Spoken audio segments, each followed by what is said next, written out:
You're welcome.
Good afternoon, everyone. It's 12:05, so I'm going to bring the Civic Works Committee meeting, the 13th meeting, to order.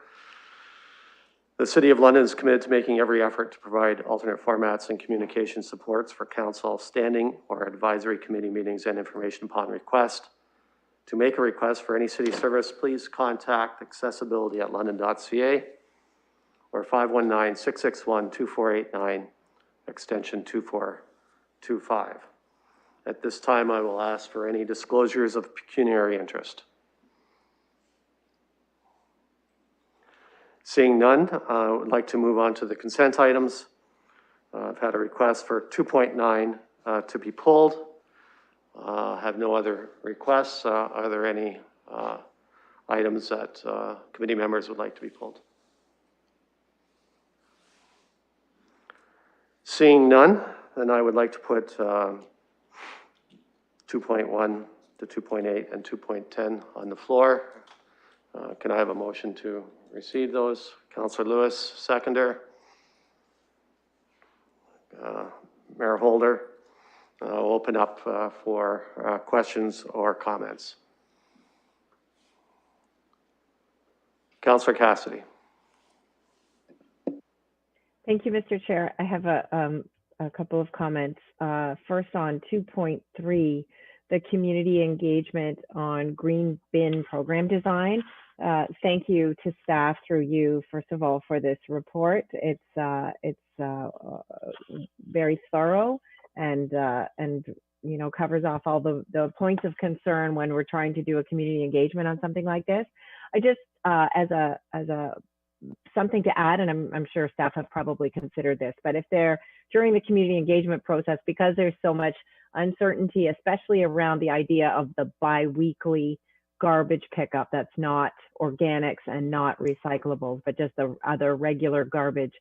I thought that there could be some kind of a graphic or video kind of thing online available for people to see, because I think there isn't an understanding by the general public of how little garbage you have left over once you do your recycling of cardboard, paper, and plastics and glass, and then your organic material.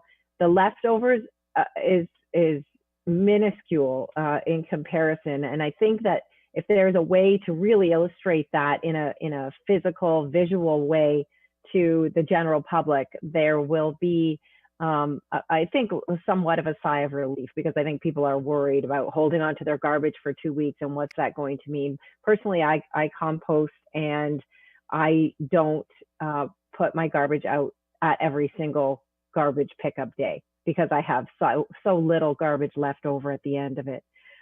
Circling back to the waste diversion action plan, item 2.2, I have a question for staff. What will this mean, this delay, or in two ways? Number one, how are we going to meet the provincial requirement of 60% waste diversion by the end of 2022? And what is this going to mean for our capacity that's remaining at the W12 landfill site? I think I'm concerned that we're getting close there. So I wonder, through you, Mr. Chair, if I could have staff respond to that. Mr. Stanford. Through you, Mr. Chair. Thanks for both questions. For the first one, we've suggested in the report that the delay that's going to occur is not really from programs being put in place. It is more the delay of how quickly we can actually get to the 60% number. So our modified plan has all programs in place. So the commitment of having programs in place by the end of 2022 would be in place. What is how quickly people ramp up and start participating. We will not hit 60% diversion by the end of 2022. We have shared that with the province. They're aware of our situation, because everyone is aware of the situation that face all municipalities in this field. Concerns have not been expressed back to us at this point in time, in part because there really is, at this point, no change in direction that is being suggested to by council to staff. So we are comfortable that the province understands that we are an 8-month delay is something there that I don't think anyone had planned for. Regarding the impact on disposal capacity, keep in mind that the 60% waste diversion plan is about 15 to 20,000 tons of more diversion. Overall, because the landfill site handles anywhere between 250,000 and 300,000 tons per year, the actual capacity is not impacted that much. We are not at any risk at this point in time with that anywhere of a 9-month to 1-year delay. It is something, though, we will continue to update committee and council, and we are doing so as part of our environmental assessment, making sure people are aware. But our current timeline is the landfill reaching capacity somewhere very late 2023 or into the first quarter of 2024. Those timelines really have remained unchanged at this point. Councillor? Thank you. That still makes me makes me nervous seeing how close we are to reaching capacity. I just want to make a couple of comments on item 2.8, the amendments to the traffic and parking bylaw. I'm extremely happy to see stop signs going in the place of yield signs at Repton Avenue and Sandy Brook Drive and Whisker Street and Chambers. Both of those intersections are quite close to Jack Chambers Public School, and that's a walking route for neighborhood children. People have been asking for that switch because drivers do not respect those yield signs. I'm hopeful that there will be more respect for the stop signs when they come in and make children feel safer and make children safer as they're walking to school.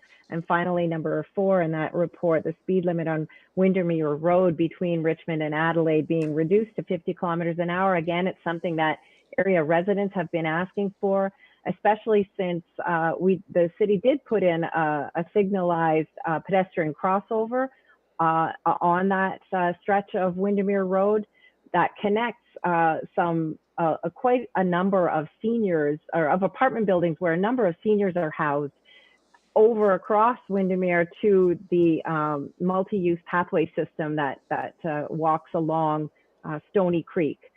Cars can reach some pretty significant speeds on Windermere Road because there aren't a lot of stops along the way, and I think reducing the speed limit may help if we can accompany that with some good education to remind drivers to drive the speed limit.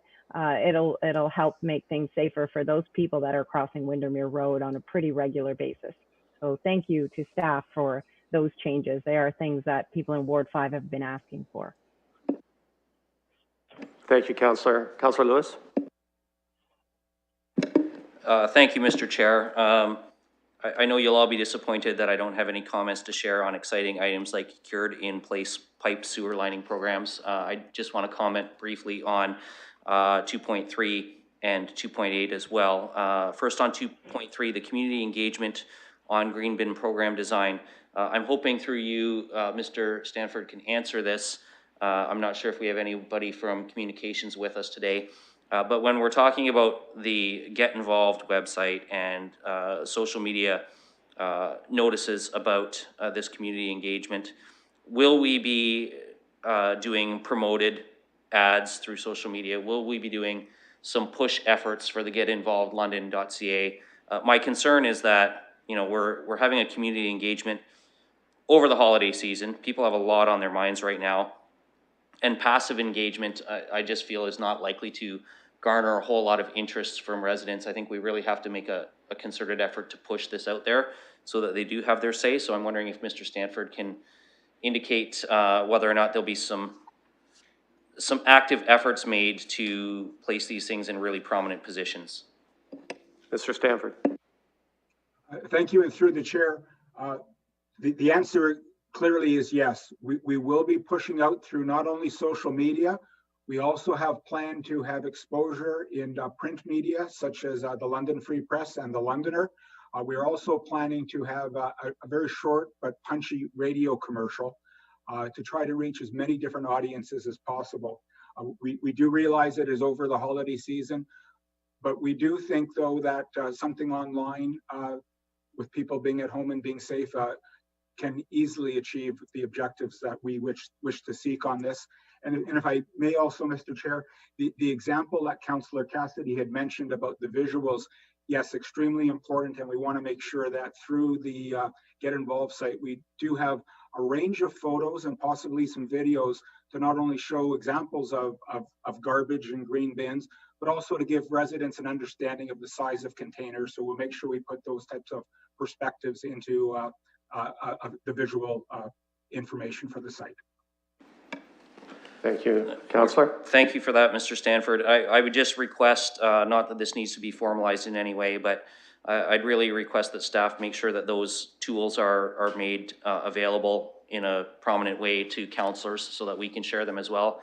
I think it's incumbent upon us when we talk about citizen engagement to actually actively participate in that ourselves with our constituents. So if those links and graphics and things can be shared with councillors as well, that would be appreciated. On 2.8, the amendments to the traffic and parking bylaw, I just want to say that I'm very grateful to see that our staff are formalizing the changes to the overnight parking and the 12-hour to 18-hour on-street parking time change. This is how we've been operating de facto anyway. I know that lots of residents were very happy that they did not have to get overnight parking permits in September and October. So I just want to thank staff for getting this finalized and letting us put this issue behind us. Thank you. I see Councillor Van Holst has his hand up. I will go to you, Councillor, after I go to Councillor Paloza. Thank you, Mr. Chair, and doing a stellar job on your last time in the big seat today. So thank you for that. Through you to staff, lots in here. Some things of highlight, some things of disappointment as well. Mainly my comments will focus around the blue bins and waste diversion plan. Should be no surprise that I'm disappointed to see it pushed back, looking at the fall of 2022. As the landfill is within my ward, and thank you to Councillor Cassidy for recognizing that it is getting near capacity, as we're also going through public engagement for that as well. Looking to see, as we move through things, and we talk about the public engagement, looking to make sure that we're going to reach out as well to the city's advisory committees for their feedbacks. These are major reports coming through, and that is an excellent source of ask that we will reach out to them directly versus waiting for them to come to us. Mr. Stanford. Through the chair, with the my latest understanding about the advisory committees is that we are now able through the clerk's office to push reports out, and that we will find an appropriate way to engage. In this case, we know that the advisory committee on the environment has been very active in the past, and I'm quite sure they are most interested in having a special session on these particular series of reports. I'll leave that to the clerk's office to help us organize, but we look forward to the return of engagement with the advisory committees. Councillor. Thank you for that, as I think their feedback is going to be very valuable in this process as we move through it. Looking and realizing some of our timetables were lined up with the implementation of other programs. Looking on page 17, when we discussed the annual collection of wooden furniture, and we discussed 2021, and now it's looking at 2022. Is a project like that potentially able to move forward sooner and not wait, recognizing we had some discussions offline about this, through you to staff? Mr. Stanford. Through the chair, just for clarification, when you say page 17 of the report, is that the little number in the corner at the top right-hand corner, or Yep, sorry, the bottom one, regards to table A1, and it was begin semi-annual collection of wood furniture, recognizing these are large items that could be easily diverted from W12A. Through the chair, and thank you for that clarification. Right now, our focus is on making sure that we would actually have end markets for a number of these materials. So our work right there is determining how they can actually be managed, how they could actually be kept intact, what type of programs would that look like, in addition to what is already available right now with furniture exchange type programs. But from the processing side, we're just scratching the surface on what type of commodities scrap furniture could be turned into locally. So when we get some very positive news on the movement on markets like that, we would be in a position to move a little more quickly, we believe, on this. Many of these collection systems, though, I must advise, are very tied together when we make adjustments such as moving to every 2-week garbage pickup, the implementation of the green bin. So it is sometimes difficult to actually have an added service come forward because we're going to be trying to rebalance all our collection activities at the same time. So I will definitely note wherever we can move forward within the existing budget, it would be very advantageous for all of us to actually have service sooner than the changes that are being proposed right now. But at this point in time, these do reflect our best estimates from a timing perspective. Thank you. Councillor? Thank you. Follow-up question regards to public engagement. And as we're asking residents what kind of bins they'd be interested in and what kind of materials they would like to have collected in them, are we also going to provide the information that would be more detailed that if we included pet waste, that the soil rating would actually go down for a resale value? Like, are we going into that much detail? Like, I know we read a lot of reports, but I think it is part of the information of, you know, if you start putting diapers and pet waste in, you might get more volume, but the quality goes down. Mr. Stanford. Thank you, and through the chair, very important to make sure that Londoners do understand it, really the trade-offs. As our report notes, there are certain items that, you know, either run through a composting system or run through a digestion system that actually really don't contribute to the end product. They're there for potentially other reasons. With respect to pet waste and diapers, these will be clearly items that we do highlight as Londoners begin to sort of cast their ideas on what they would like to see in the programs. Thank you. Councillor? Thank you. And as we discussed that with the multi-year budget and the waste diversion, appears as we're pushing this back due to timelines in the pandemic, the 3.75 million that would be reduced. Is there something else that, like, what would that money go to fund instead? Would it just be a savings, or could a person do some other programs that we've put off in the city in regards to waste diversion? I might go to the city treasurer on that one. Thank you, through the chair. So currently we have the business case that should it be accepted would be referred to the budget process based on the resolution, and then it would be up to council through budget deliberations to determine whether those would be taken as tax savings or as reallocated to something else. Thank you. Councillor? No, that's perfect. Thank you. I will go to Councillor Van Holst. Thank you, Mr. Chair. I've got a comment for 2.2, a question for 2.5, and an ask for confirmation on 2.10. So let me just start out with my comment for 2.2. I may forever be a proponent of an alternative to green bins, which might be the mixed waste that we see being executed in Europe. Well, and one of the reasons for that is just the amount of labor it takes for residents. I mean, we can think it's not a lot, but it adds up. Let me provide you with some numbers. So if it took 10 minutes a week to deal with green bins, and we did that for 52 weeks, that's 520 minutes, 8.7 hours. If we were costing that at minimum wage, it's $121 a year.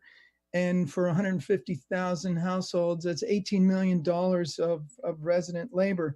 So I prefer to see something that doesn't have that added cost and gets us better diversion rates and doesn't have us deal with those tricky situations of having to figure out what to do with pet waste and diapers and things like that.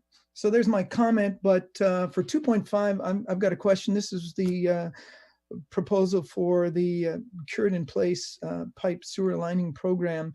And it said that there was only one group that met all the technical requirements. And my question through you to staff is, what requirement or requirements weren't met by the other proponents? Mr. Rosenthal's. I'd have to get back to you on any specific requirements that wasn't met. Now, I would say that there is a small typo in that report. There actually was 2 bidders that met the technical requirements, and the one that was selected in situ form was the highest ranked score and the lowest cost. Thank you. Okay. Councillor. All right. Well, thank you very much. That actually makes a big difference to me in how I view the situation. So that's fine then. No need to go back and answer that question. And then my question for 2.10 looks like we're hiring an active transportation manager, and I'm looking for a confirmation through you, Mr. Chair, that this is somebody who can actually do the design work, and we won't have to hire extra consultants to do that, or at least this person would be able to take the place of a consultant that we might otherwise hire. Ms. Scheer. Through you, Mr. Chair, that will depend on the scale and scope of the project. For some smaller projects, in-house design is quite appropriate. For some of our larger ones, like the work that was being done on Dundas this year, we would still be looking for a consultant. This person would project manage those larger projects. Thank you. Councillor. Yeah, so this individual is an engineer as opposed to an advocate? Yes. Through you, Mr. Chair, yes, the job description that is being put forward is for somebody with an engineering design background, who's also well-versed in the latest design standards for cycling infrastructure. Councillor. This sounds great. Thank you very much. Thank you. Any other comments or questions before I go to the vote? Councillor Van Meerbergen. Thank you, Chair. I'm not sure if this question has been asked already, so I apologize if it has. On 2.2, we received, at least looks like members of the committee have received information from a service provider called 3Waste. I'm wondering if Mr. Stanford is aware of this technology or this potential service. And if we're not, are we prepared to look into this? Could this be something that leapfrogs us past an old style green bin program to something that's more efficient and cost effective? Mr. Stanford. Thank you, and through the chair. So regarding the company name 3Waste, yes, the City of London staff are familiar with this particular firm. We're not familiar with the technology because it is European based. So we've not had the chance to visit a facility such as the one that is in place right now. We have, as you know, been tracking the developments in the field of mixed waste processing for a number of years. And we've been reporting out on the steps forward and unfortunately sometimes the steps backwards in the field of mixed waste processing. It continues to be something that we are very engaged in, the field of mixed waste processing. And in fact, the region of Peel, City of Toronto, region of Durham, and the City of London are kind of a group of 4 people that continue to examine and look at opportunities in this particular field for the future. Currently, there is, and as we've discussed in the past, no major operating systems in Ontario, or sorry, in Canada. There are 1 or 2 that we've been tracking in the United States. They have both reached some difficult situations recently. One has closed on an interim basis and should reopen next year, and that serves part of the eastern seaboard. And another facility in West Virginia continues to progress along quite well. One of their key products is creating a material that is burned inside a cement kiln. So the developments in mixed waste processing are still relatively new in North America. There are some gains occurring over in Europe, and staff will continue to follow the progress of those types of companies. There are a number that are out there worldwide. Unfortunately, the progress has been quite slow in North America. Some of that may have been pandemic related, but at this point in time, there's nothing that's come forward to us in our hands at this point in time that would cause us to have any change in direction that we would propose to committee and council. As a final comment, Mr. Chair, if I can, to the councillor, is that one of our action items as part of the 60% waste diversion action plan is funds are earmarked to work on a demonstration project for mixed waste processing. And the region of Peel has just recently approached the City of London and a few other larger municipalities to determine if it would be advantageous to join with the region of Peel in the future on a potential pilot project. So these are items that are just occurring recently, but would not alter anything that would be in our 60% waste diversion action plan at this point in time. Thank you, Councillor. I guess by way of comment, the fact that we've more or less, in terms of policy, stepped back. We've seen what other municipalities have gone through with regard to green bins, some of the mistakes that were made, some of the costly mistakes. We are, in a sense, in an advantageous position where we can digest these new technologies to perhaps provide a more cost-effective and a more effective overall service and technology that would actually outperform the green bin.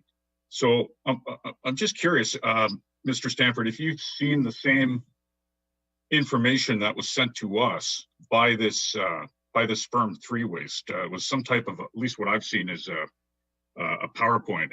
Have you seen that same bit of information? Mr. Stanford, I'm going to go to Ms. Scheer. If I may, Chair, we are under the understanding that there is an unsolicited proposal coming in from this company. There is a process for that unsolicited proposal that has to go through purchasing, and I would recommend that we allow that process to unfold versus discussing the merits of a potential proposal at this point. The clerk may be able to provide some more specific advice. I'll go to the clerk.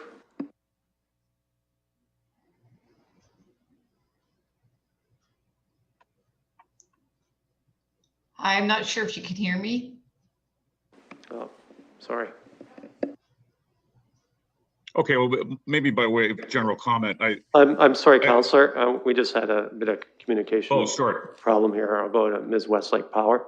I will go to, I'm sorry. I will go to the city clerk.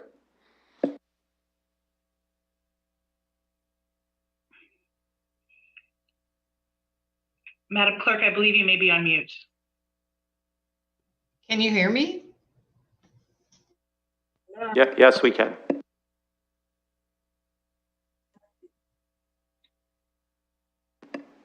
Ms. Saunders?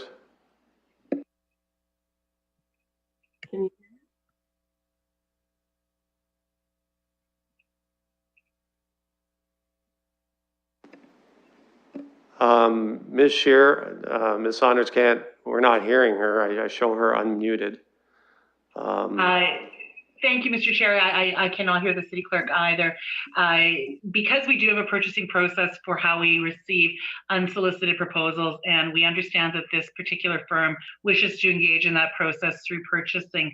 The advice is, from me and my understanding with our discussions with the clerk and our procurement experts, is that should unfold through the normal channels versus discussing the merits of a particular proponent at committee in order to ensure that that process remains integral and intact. That would be my best summary of it as not a lawyer or procurement expert or the city clerk. Councillor? Well, it just seems from a technology point of view, I'm not, speaking to the specific of what they're trying to achieve business-wise here, but from the technology point of view and just from the overall scheme of things, it may make some real sense to delve into this further perhaps at the staff level, but even at an overview level for our committee, to hear a little bit more about what this is all about. I mean, if we can go to a mixed waste processing system and bypass the expense and the energy and the wherewithal for an old style green bin, it seems to make sense. Ms. Scheer. Thank you, Mr. Chair. Certainly staff are well aware of, as Mr. Stanford indicated, the progress with respect to mixed waste technology. We are keeping a close eye on it. It is our opinion at this time that that technology is not able to replace the intended functions within the 60% diversion plan and still meet those time frames. That said, we do think it is part of our longer term solution. Mr. Stanford may wish to elaborate on that. Mr. Stanford. Mr. Chair, it's Kathy Saunders. I'm not sure if you can hear me now. I can, Ms. Saunders. Okay. I'm not too and sure. I'm not sure if I can add more to than what Ms. Scheer said, but I just caution the committee about talking about matters that are currently going through a procurement process. You may be putting any future bids at risk by doing that. I understand, and I appreciate that. Ms. Scheer, can you, given the comments, or Mr. Saunders on Stanford, can you, given the comments by the city clerk, provide the councillor with some guidance or response, again, being aware of, our procurement process already in place? Through the chair, it's Jay here. In addition to everything you've heard, I would just like to reassure a committee that if something comes through the formal process, in this case, an unsolicited proposal, we follow our procurement guidelines, and there's a process that goes in place. On a regular basis, we receive information just as part of our ongoing research in this field. And when we hit sort of certain thresholds of information and new levels of understanding, we're quite happy to work with committee and or our waste management working group to make sure that information is brought forward. So there's a couple processes of dealing with this type of information, and that is basically what we have been doing over the last handful of years.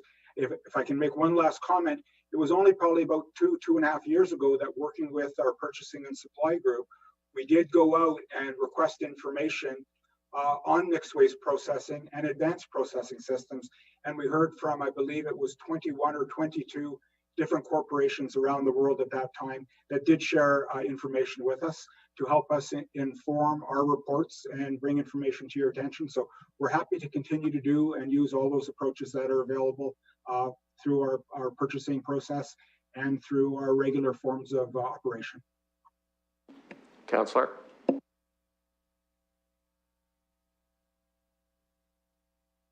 Councillor, unmute. One of the first things, certainly at first glance, that looks appealing about this type of technology is you get a built-in virtually 100% participation rate.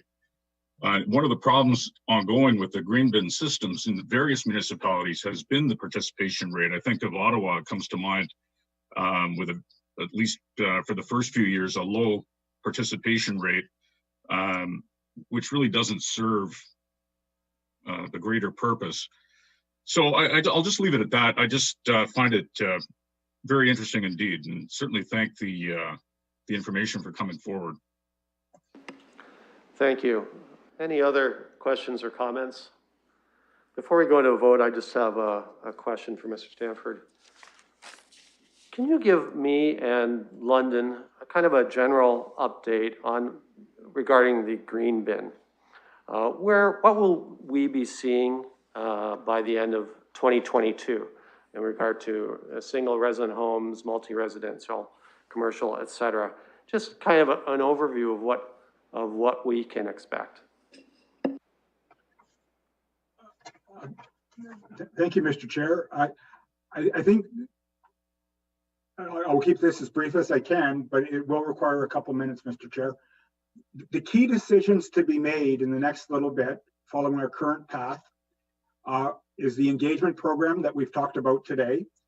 Then we have to get into the selection of a manufacturer for green bins, essentially the cart at the curb, and the indoor container, which is very, very common. There's also a process where we have to determine who will be processing the materials, and that would be through a request for proposals. There'll also be the selection of equipment manufacturer with respect to vehicles, and then preparing for communications to basically implement the new program and the changes. And the most important part of the changes, of course, would be how the system works. Green bin is envisioned to be collected weekly. Blue box, the recyclable materials, collected weekly. And garbage would be collected every 2 weeks.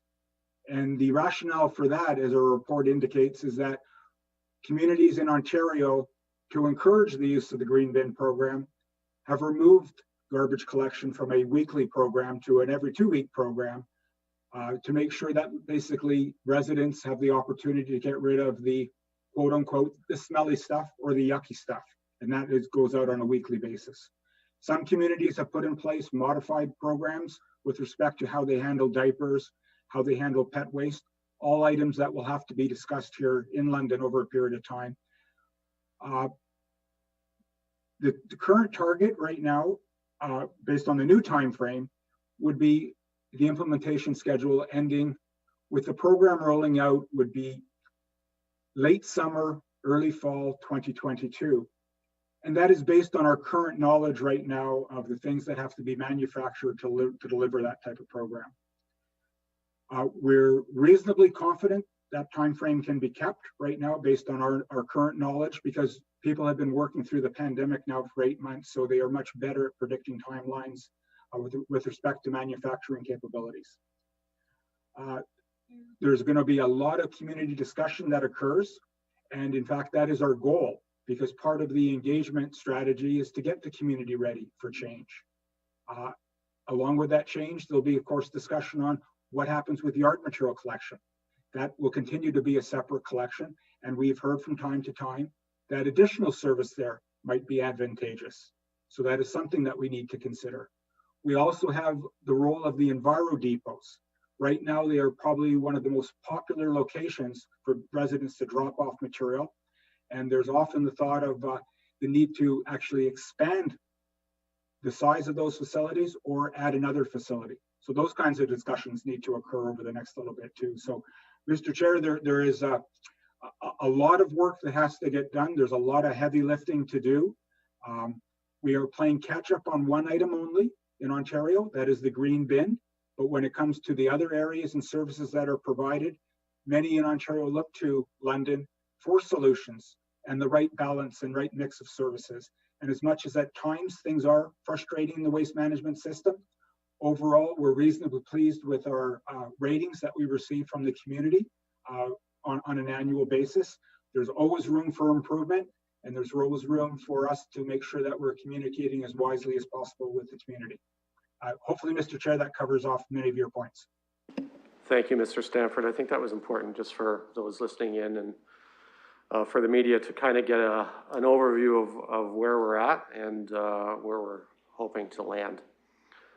Seeing no other questions or comments, we have 2.1 to 2.8 and 2.10 moved and seconded, so I would like to call the vote on that.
Councillor Van Meerbergen.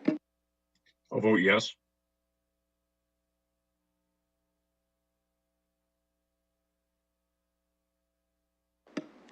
Closing the vote, the motion carries 5-0. Thank you. I'd like to now put 2.9 on the floor, active transportation infrastructure plan. Councillor Pelosi. Thank you, Mr. Chair. I do have an amendment for this motion. It's been circulated to committee in advance, and I do believe I have a seconder in Councillor Lewis. I just ask that we confirm that, and I'll read the motion out, or the clerk could after that, to make sure that those viewing could have accessibility to it. Councillor Lewis. Yeah, I think there's a discussion to be had here, so I'll second this. Thank you. Councillor Pelosi. Okay, thank you. In regards to the active transportation infrastructure plan, staff's put forward a potential list of projects worth 28 million. The City of London's been granted just over 5.5 million in regards to the COVID-19 resiliency infrastructure stream. Recognizing during COVID, we've heard from Londoners about the need for more connectivity in the city, more spacing, and looking to use active transportation to get to work. Right now, this is that we ask that the report be received and another report come in the future. The COVID-19 resiliency infrastructure stream actually just opened for submissions. So the motion before you is going to be asking that it's in 3 parts, that the information be received, that given the intake for the COVID stream is now open, though it says open imminently, that there's a need to act quickly to design, consult, and construct active transportation projects, that Civic administration be directed to submit active transportation projects totaling 5.5 million to this COVID-19 resilience infrastructure stream, and that the remaining identified projects be considered for other available federal, provincial funding programs that will also be available.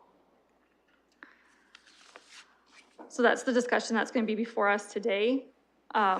Recognizing there's much that needs to be done within the city, that this is timely, that all these projects need to be started for this stream no later than September of 2021, and that they need to be completed before the end of 2021.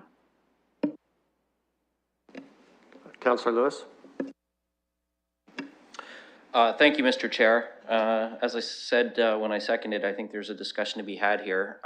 First, I want to say, with regard to the projects list that staff have put together, great work. And to Ms. Cher and her team, really appreciate how quickly you've worked on this, given the direction came not that long ago. What really excites me about this list of projects is that they're really focused on neighborhood enhancements. Yes, they will close some connectivity gaps in the overall network, but when I look at these, what it says to me is neighborhoods are going to be improved. This isn't about telling people to get out of their cars and bike into work every day.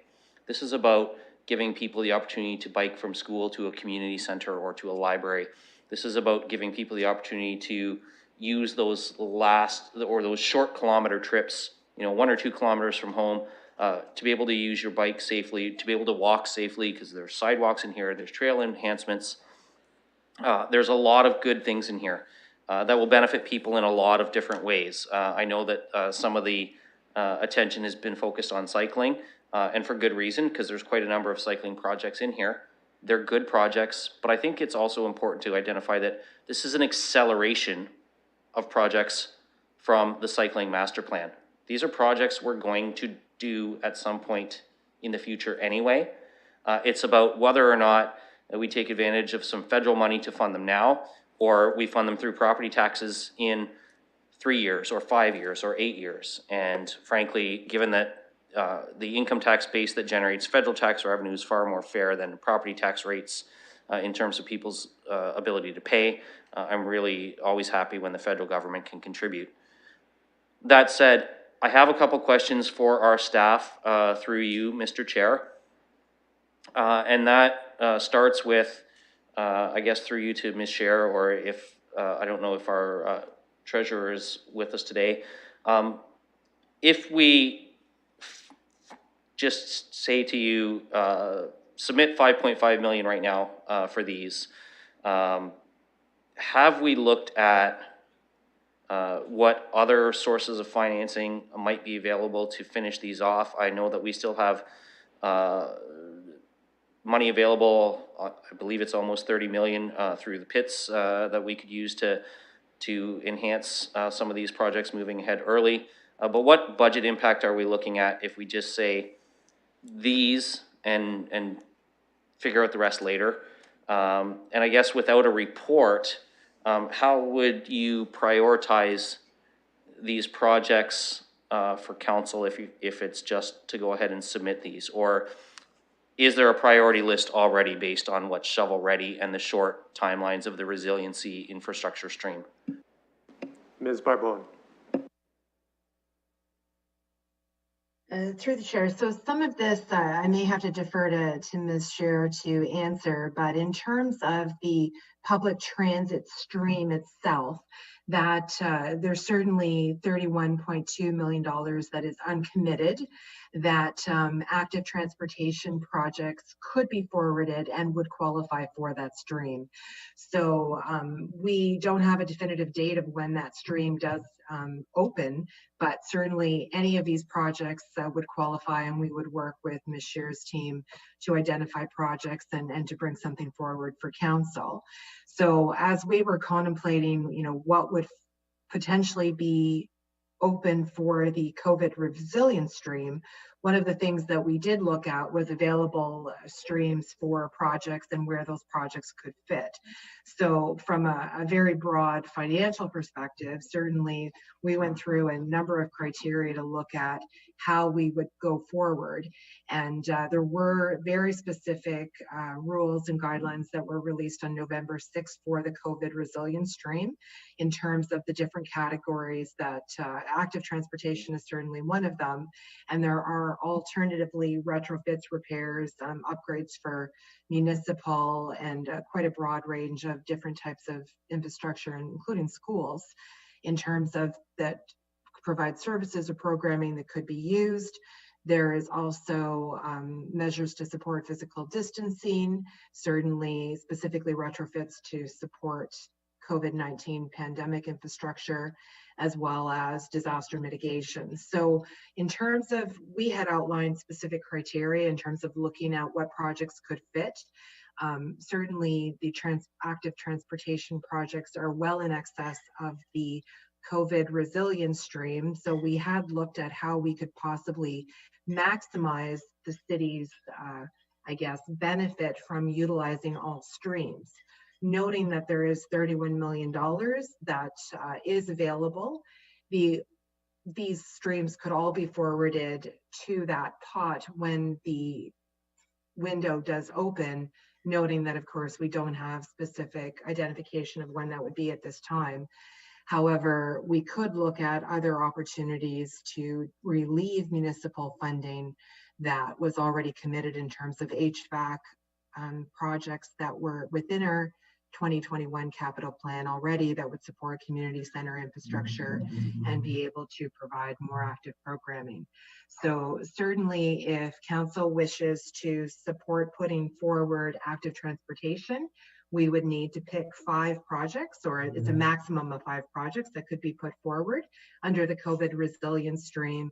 And we would need to look at what the priorities are in terms of what Ms. Scher's area could potentially implement most readily to make sure that the work is completed no later than December 31st in terms of ensuring that we can maximize the use of those funds and not risk something not being eligible to put forward. Thank you. Councillor? Thank you. And I wonder if Ms. Scher can comment, because it was identified in the report here that administration has preliminarily identified potential projects under all 4 of the categories. And one of those noted water and wastewater projects to adjust climate change and flood mitigation. So I really like all of these active transportation projects. What my concern is that some of these other potential projects may not be eligible for the PITS funding, for example. We just heard from our treasurer that there are some capital budget allocations for some of these in the future. I know we're dealing with the active transportation piece here, but I'm wondering if our city engineer might be able to give us a sense of what a couple of the, for examples of a couple of these other projects might be, just so that I can get a sense of how they might be eligible for alternate funding. Because I'd be really concerned if, you know, water and wastewater projects that we could fund this way maybe don't get to move forward as fast. So I know that's a very vague question. I'm asking the engineer to sort of put some educated guesses into things, because of course the criteria would still have to be evaluated by the senior levels of government. But if there's something that she can give as a for example, that would be appreciated. Ms. Scheer. Thank you, Mr. Chair. I certainly will try to give a specific response as I can. We actually did a list corporately of projects that we believed could be eligible for COVID recovery or other potential funding. We certainly wanted to be shovel ready on these projects to the extent we could. And we also wanted to ensure that we were putting work out to the marketplace, because we think that's really important from an economic recovery perspective. Senior city engineers are notorious for not giving up money, and the reason that we didn't say, hey, let's put this all into active transportation was exactly as Ms. Barbon mentioned, that there are project needs related to civic facilities that are also eligible, and we have a potential other stream for active transportation. So that said, I can easily spend $5.5 million on active transportation. We have $28 million we've identified we could do next year, or very close to next year.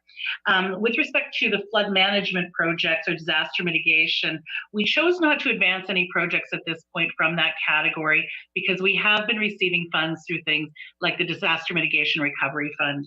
What we had identified were potentially things like additional sewer separation, but given the scope of the funding at $5.5 million, it's really not practical to advance that kind of work under this program. We do have some smaller projects we could put forward there, like some materials storage for flood management, for water treatment, but we have plans to put those projects in place as it is. I think that last category around the water, wastewater, disaster mitigation, flood mitigation projects, we've been able to access funding from other levels of government. We certainly would be very happy to see the green infrastructure stream reinstated in the future, because that funding has been allocated to COVID. But it wasn't one that the senior leadership team or the engineering team was advancing. So we had focused largely on those community rec and health facilities, the HVAC and COVID response, and active transportation. Hopefully that helps with where we are. Councillor. Yes, that does help. I'm going to listen to what colleagues have to say further on this. I may come back with some other questions before we're done, though. Any other questions or comments from the committee members? Councillor Van Holst. Thank you very much, Mr. Chair. And I congratulate our engineering department. They're always ready to have projects there when new programs come out from the federal and provincial governments. So today is no exception. And so thank you for that. I guess I've got a few comments. Maybe the first will be another thank you to our Accessibility Advisory Committee for identifying the projects that might be needed to improve the sidewalk conditions in the downtown area. I know at $0.5 million, I hope that's something, I expect that's something we'll do anyway, whether or not we apply for this, use that in this application. And I'm assuming we would make that a priority as well. I noticed there's upwards of $20 million for cycling, less for sidewalks, although I do think more people use the sidewalks than do cycle. And so where I see new sidewalks, it says 1.5 million. I thought the amount that was needed for our new sidewalk plan was quite a bit more than that. Maybe I could ask through you to our staff why 1.5 million was chosen here. Ms. Scheer. Thank you, Mr. Chair. So the $1.5 million is, you're right, only a portion of the larger scale missing sidewalks program we need to address. A number of those projects are also associated with other infrastructure upgrades that we could not design and deliver as part of this program given the constraints. So this is what we believe we could design and deliver practically in 2021. Councillor. Thank you. That was a very good answer. My next question is about number 10, improving existing pedestrian boardwalks and trail systems. It suggests here that some of these are at their end of their lifespan. Now, a boardwalk or a bridge at the end of its lifespan that's made out of wood could present a risk. I'm just wondering, Mr. Chair, how many of these might be at that point where they might pose a risk if we didn't take on this project. Ms. Chair. Thank you, Mr. Chair. These projects have been identified for work in our capital replacement program with our colleagues in Parks and Rec. None of them at this point pose an immediate risk. This would be accelerating them to get them done just before end of life, or we've already got money planned to make that investment. So certainly if this isn't funded from another level of government, that work will still proceed on schedule and in response to an appropriate safety assessment to ensure that they remain safe before that reinvestment happens. Okay. Councillor. Yes, thank you. And then maybe a question about number 1, the new cycling facilities, or maybe it's 2 questions. How many kilometers of cycling ways would there be if we were to do all these projects for the $9 million? And I guess the other question I had how many of these would be on street as versus off the street or along the street instead of on it? Ms. Chair. Thank you, Mr. Chair. I think that sounds like a Mr. McCrae question or Mr. Dales. They would have the details on more of the projects that comprise that category. Mr. McCrae. Yeah, thank you, through the chair. The identified projects total 39 kilometers of on-road cycling facilities. And the exact location of each one of them is a function of the design. Typically for lower volume, lower speed streets, the best location is on the street. But as we look at higher volume, higher speed roads like Bradley Avenue and Commissioners Road, then we are looking towards locating those facilities in the boulevard where it's a more comfortable, safe location for cyclists. Councillor. Thank you very much. And that's encouraging. I very much like that approach. And I believe that our residents will also. Those are my questions, Mr. Chair. Thank you. Thank you. Before I go to Councillor Morgan, I will go to Councillor Cassidy. Thank you, Mr. Chair. And add my thanks to staff for this report and for this list of projects. It's a great list. I'm especially happy to see improving the on Boulevard bike paths that exist in the city, especially on Sandtown Park Road. It's well traveled. I have a question about snow clearing on some of these. So what's always been an obstacle for improving snow clearance on sidewalks and bike lanes and Thames Valley Parkway has been financial. It's always been the barrier there. And I believe part of the financial cost includes purchasing additional equipment to clear those pathways. So I'm wondering if, given the criteria for this stream of funding, does snow clearing come into this at all? Would we be able, I understand that these are capital costs, we can't do operating, but could we sneak in here, not sneak, but could we add to some of the costs of the project, additional snow clearing equipment to ensure that the sidewalks are cleared to ensure that the cycling lanes are cleared and cleared adequately. Right now, we're only doing about 50% of the Thames Valley Parkway, and most of the reason for that is financial. So that's my question. I'm wondering if that's a consideration here. Mr. McCray. Thank you. Through the chair, that requires a detailed interpretation of the program eligibility criteria. It is very focused on infrastructure, and that word is in the name of the program. And so at first blush, I would think that straying into the operational side might not be within the eligibility criteria. And the projects identified are really focused on the hard infrastructure. That said, we have we're very cognizant of the ongoing operating and the importance of that year round, both snow plowing and sweeping. And so there's a recognition of that in the report. And it's a combination of both equipment and ongoing.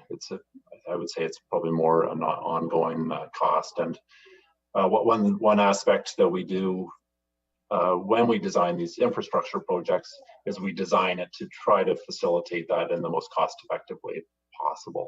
And so for the boulevard, the boulevard bike paths that you mentioned have they're in need of attention, and part of the rehabilitation of those and upgrading of them is making them strong enough so that they can support a winter snow plow or a sidewalk sweeper, so that they can be better maintained.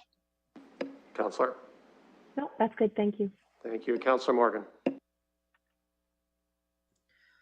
Thank you, Chair, and thank you for letting me speak to the committee on this item. I wanted to just make a couple of comments as I was listening in, and I want to say I think Councillor Pelosi's motion is a good one for the committee to consider.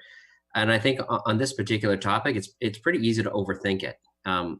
What we have is a good number of infrastructure projects across the city in a variety of areas that we don't have enough money to fund ourselves. And so there's going to be a number of government programs like the COVID resiliency stream and other items that will come forward in the coming years. And, we'll have to pick and choose where to forward those. But at this time, what we have before us is a report that identifies a number of items that are doable in 2021 that fit the criteria of a stream. And, we can easily use up the COVID resiliency stream on these items, and, we'll move on to the next funding item for the next piece. And, what you get out of moving forward in this way is you save another report to committee on a number of projects where another decision point is made, a decision point that we're going to have to deal with anyway. So I think you can kind of cut to the chase with this and quickly get through a number of projects that are identified and spread out across the city. Obviously not all of them would be funded with the COVID resiliency stream, but you can knock off a bunch of projects all at once with a report and work that's already been prepared for you. And I think that this is an easy path forward. I'll say the COVID resiliency stream evolved from the Green Infrastructure Fund. So when the government of Canada created the COVID resiliency stream, they basically said, you can use the existing funding for new reasons. In Ontario, they hadn't put out the green infrastructure funding, of which we probably would have submitted a good number of projects to.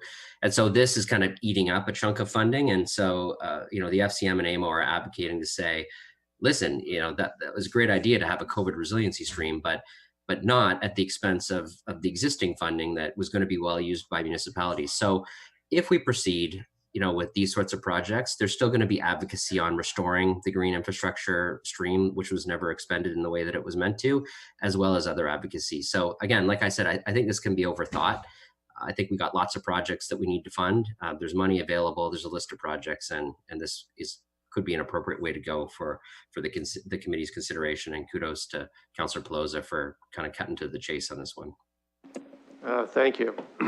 Any other comments or questions? I'd like to turn the chair to, I'm sorry, I didn't see you. Councillor Helmer. Councillor Helmer.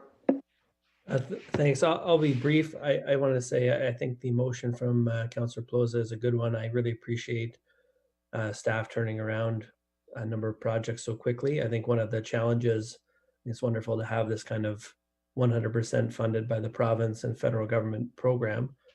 But we do have to move very quickly to really take advantage of the opportunity. And I think the staff have done a great job of doing that, you know, turning around a report relatively quickly, getting a lot of detail in front of committee. And I think the recommendation that's being made by Councillor Pelosa to allocate the 5.5 to active transportation, I think it makes sense. These are things that can be done. They're frankly a lot of relatively small projects rather than one big project that might take a lot more time to plan out and execute.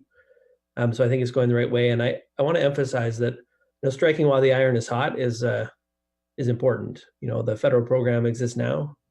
They're in a minority government situation. I don't know what the spring will look like. My preference would be to move fast and to get projects in now. We did something similar with the PTIS funding. We were early into the application intake. We received our money and we're actually able to put it to work already. And I think moving quickly and getting something in that's ready to go has a lot of value. And when we're dealing with just 10 or 11 months really to design, consult, build these projects, time really is of the essence. So hopefully committee will support that motion from Councillor Pelosa and Councillor Lewis. Thank you, Councillor. Any other comments or questions? I'd like to turn the chair to Councillor Lewis. Thank you, Mr. Chair, and I will look to you for your comments. Thank you. I have a couple comments here. And first, it's one that is an issue that's been brought up before in council and committee, is amendments that are brought up at the last second. This is no small matter, talking about $5.5 million.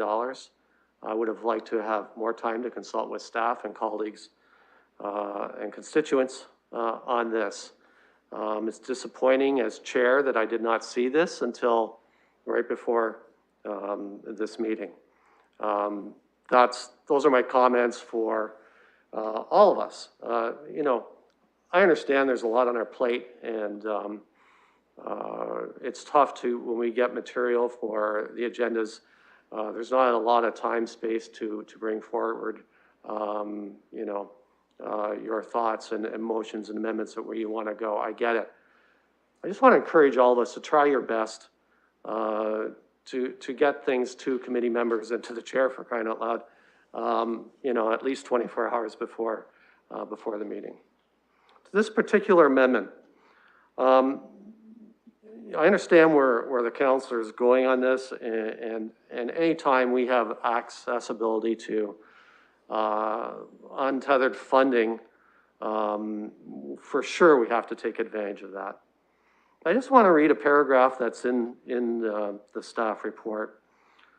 While this report specifically identifies potential active transportation projects, the COVID-19 resilience infrastructure stream could also be used to support other projects that are important in the community. Examples include upgrades to improve energy and air quality in community centers and recreational facilities, improvements to wastewater treatment facilities to reduce sewage overflows to the Thames River, flood mitigation projects along London's creeks and streams, and emergency supports for water distribution in extreme weather events. These are just a handful of items of where these funds could also be used.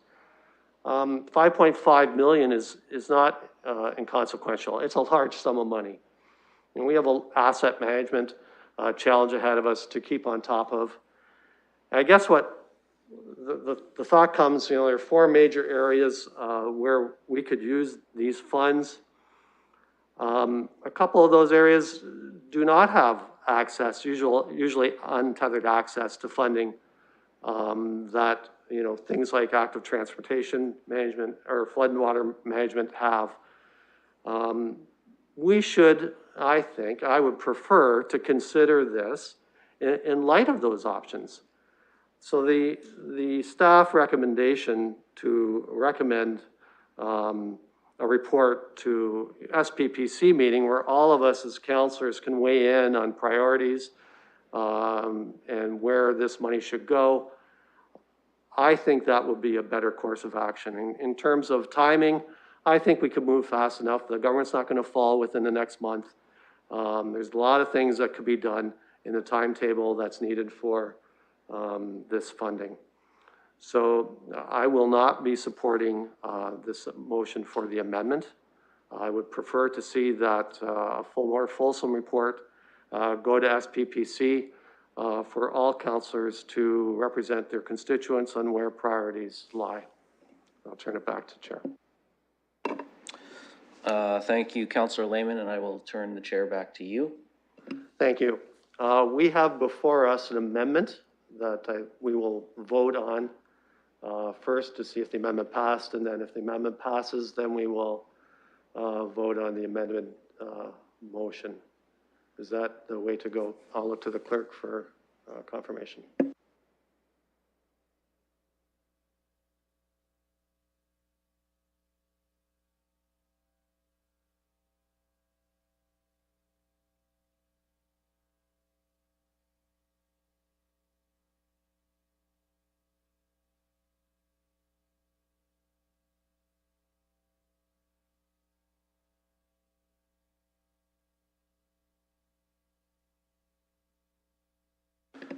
Councillor Lewis. Thank you for recognizing me once again, Mr. Chair. I just wanted to come back to, because I said I might have a couple other questions, but I want to particularly thank Councillor Morgan for his comments. As the budget chair, it's helpful to hear his thoughts on this. I also want to thank Councillor Helmer for weighing in. I think that this motion that's before us is very much capturing the spirit of the September 29th motion that Councillor Pelosa, Helmer, and myself all brought forward, which was to use this money to advance the active transportation projects. So I've listened very carefully to what folks are saying. I have some budget concerns as well, but to me, this captures the spirit. I hear what Councillor Cassidy is saying about the operational costs of infrastructure in the future. You know, I do understand that there are those who want, you know, more snow clearing in the winter. At the end of the day, folks are going to have to also understand that capital costs on infrastructure does not mean better snow clearing in the winter. I know we have many folks in the community who would still like to see zero on our sidewalks long before we see you know, extra snow clearing on the TVP, for example. But the fact that we're making enhancements to infrastructure that opens up opportunities for people, whether it be part-time through the year when the weather's nice, or whether it be on a more ongoing basis, you know, new sidewalks can be used despite the weather. So I'm going to support this because it's in the spirit of the motion that council had already adopted, and because it's not operating costs and it's 100% funded by senior levels of government. So I'll just finish with that and thank colleagues for the good discussion on this. Thank you. I've got Councillor Pelosa, then Councillor Cassidy, and then Councillor Van Holst. I was saving mine for a wrap, so whenever Council's done, I'm happy I'll to do save so. you for a wrap. Councillor Cassidy. Okay, I'll agree to go first only if Councillor Pelosa agrees to wrap her wrap. Then I just want to say no. My question about operational costs was not in any way a negative to this report or a negative to the motion and the amended motion that's before us. So I'm supportive of the motion, the original staff recommendation. I'm also supportive of the amendment that's been brought forward by Councillor Pelosa. I was just hopeful that we might be able to deal with the snow plowing issue at the same time, and that was just wishful thinking on my part. I also know that even ongoing in the city budget, there's our capital budget is separate from our the operations. But in no matter how you slice it, if we can save money, City of London taxpayer property funded costs by getting funding from the other levels of government, that gives us a little bit more freedom and opportunity to deal with our other budget challenges that are coming straight off the property tax base. So I agree with Councillor Lewis. When the other levels of government are willing to step up and support us in this way, I'm happy to take their help. I do want to address this theme that seems to be growing, that we're not allowed at committee, especially, to bring up last minute amendments without a long lead time to the rest of committee or to the rest of council. There's nothing in our procedure bylaw that prohibits us from bringing last minute amendments. And in fact, that's exactly why we have committees. We have committees to allow us to do this work on the ground in the moment. And, you know, this kind of amendment has in the past many times been proposed on the fly. So we have a list of projects, we have recommendation from staff, and oftentimes throughout the debate, a direction is identified and somebody makes an amendment to the motion that's on the floor to proceed more timely, to add something to the list, to change the list, to remove something on the list. These kinds of amendments often happen on the fly, and that's the whole role of the committee, because we don't have this kind of flexibility to do it in a full council meeting. So I dispute the contention that this is not regular, not in order, and not respectful. It's completely respectful. This is not a large amendment, and people are entitled to their opinions. If they don't agree with what's being proposed, absolutely, everybody's opinion is valid, and you can express that opinion in your comments, and you can express that opinion in your vote. I'm supportive of this amendment, and I will vote yes on this amendment. Councillor Van Holst. Thank you, Mr. Chair. And first, I'll give my agreement with Councillor Cassidy, although it can be certainly respectful to give some advance notice, especially to the chair. When we're in the habit of doing that, and sometimes you could even get in trouble for giving too much or too many people advance notice. But I want to go on and point out something that you had said, Mr. Chair, which I had caught in reading the report, but I think since you mentioned it, I wanted to point it out as well, is the idea of using this for upgrading air purification. And I think about that a lot because earlier this year, somebody wrote me and said that they had been part of a fundraising project for a nursing home.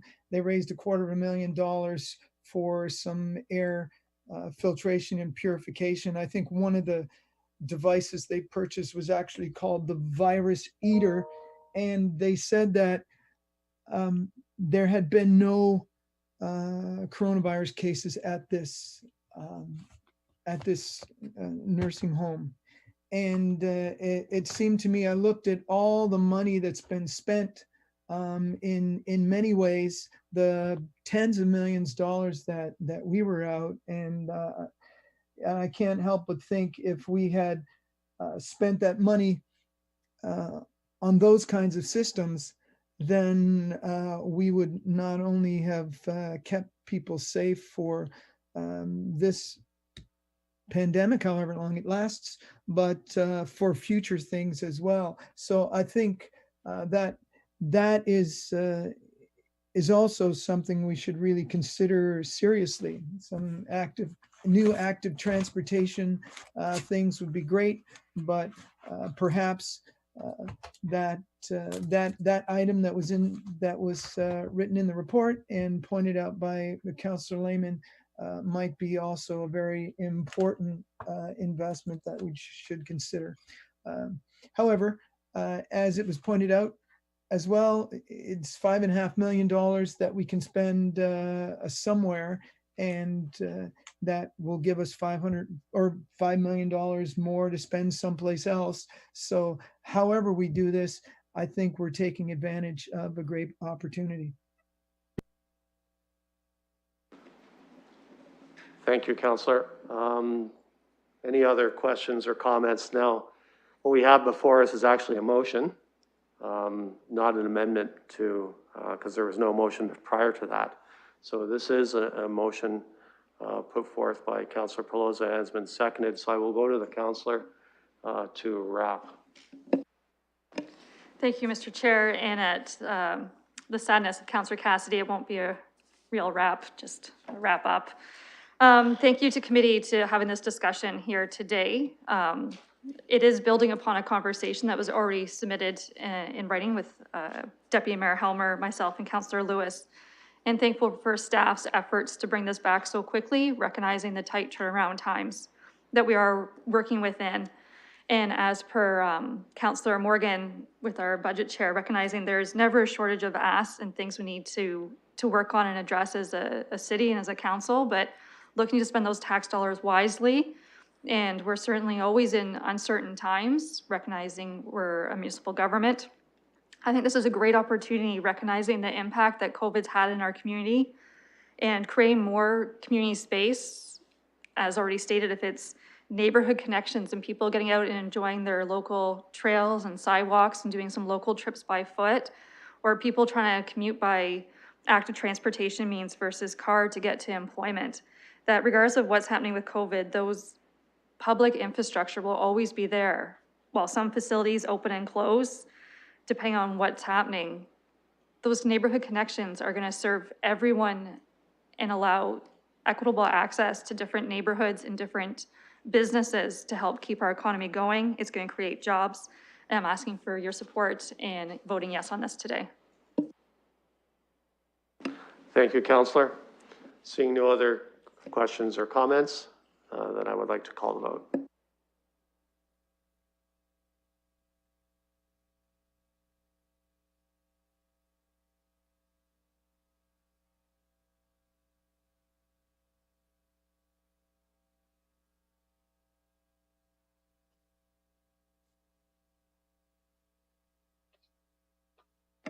Councillor Van Meerbergen. I vote no.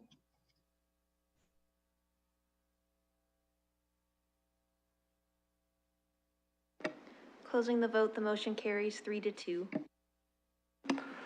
Thank you. That is the end of the consent items. I'd like to move on to scheduled items 3.1, public participation meeting regarding a street renaming, portion of Lismere Way within Plan 33M-786. I would ask the clerk, do we have participants for that PPM? Through the chair, when last I checked with Committee Room 5, there was nobody there, but we'll see if anybody comes forward. I'm not seeing anyone.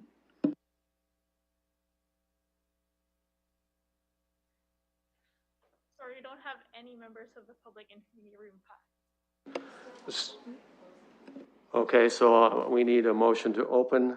I see Councillor Pelosi moves it and seconds by Councillor Lewis. Any, and we'll call the vote on that.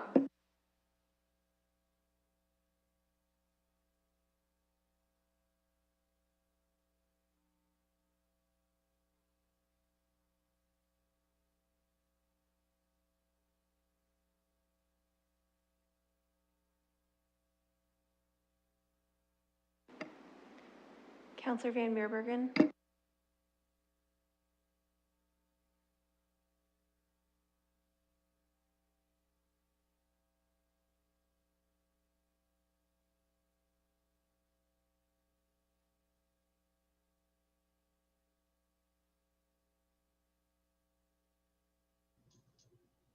Do not believe the councillors on the meeting anymore.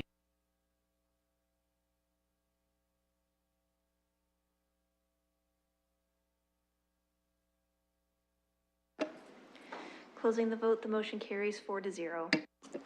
Thank you. I will ask once again if there is anybody who would like to address the committee in the public participation meeting. Seeing none, then I will look for a motion to close the meeting. Councillor Lewis, seconder. Councillor Pelosi. I'll call the vote.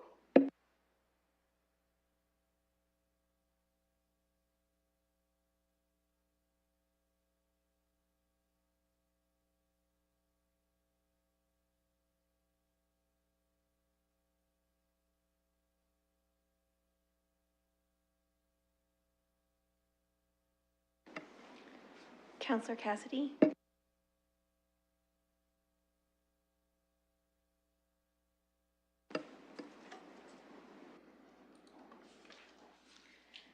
Closing the vote, the motion carries 4-0. Thank you. I'd like to move on to items for direction 4.1. There is a request for delegation status. Oh.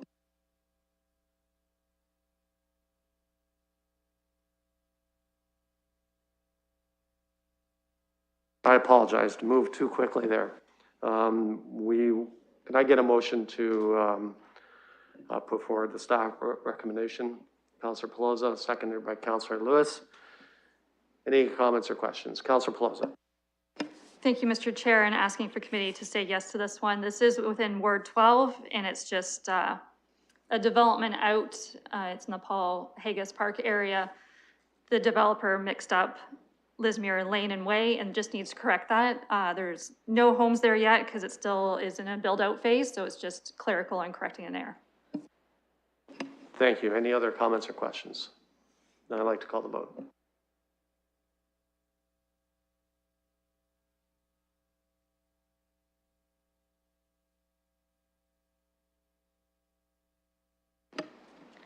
Closing the vote, the motion carries 4-0. Thank you. And now moved on to 4.1, request for delegation status. Do I have a mover for that? Councillor Pelosa, seconder.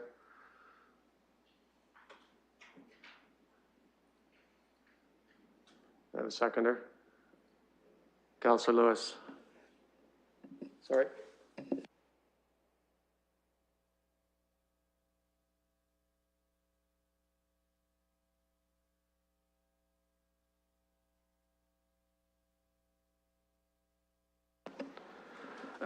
I will ask the mover to accept a slight amendment to this. We will move it to the another meeting to allow staff to comment. I'm getting the okay from the mover and the seconder. So as amended, any comments or questions? Seeing none, then I'll call the vote.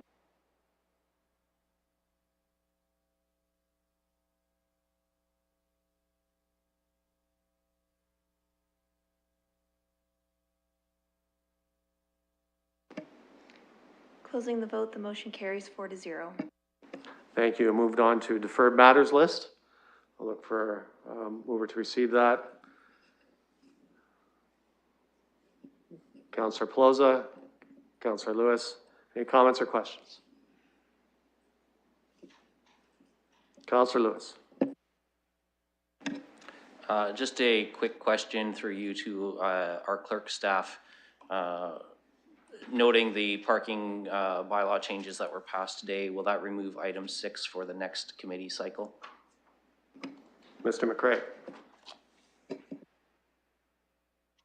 Yeah, through the chair, that is correct. We'll work with the clerk's office to remove item 6, parking changes, and also item 7 regarding the active transportation position, and also item 10 regarding the active transportation program. Councillor. That's great. Final meeting of this iteration of Civic Works, and we scratched 3 things off the deferred items list, so that's good progress. Any other comments or questions? Then I'll call the vote.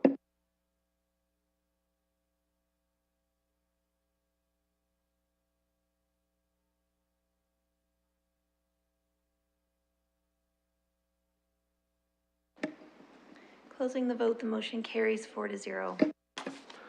Thank you. Before I look for a motion to adjourn, this is the last meeting where I will be chair of the Civic Works Committee. I want to thank all of the committee members for a very enjoyable, interesting learning experience for myself. I believe we got a lot accomplished. I want to thank staff for, again, helping a novice chair do his work. We had an interesting start, and good to see we're in full debate at the end. So having said that, I welcome Councillor Pelosa to this chair in the next term, and she will do a fantastic job. Can I get a motion to adjourn? Councillor Pelosa, hand vote. Meeting is adjourned. Thank you very much, folks. Thanks, Mr. Chair.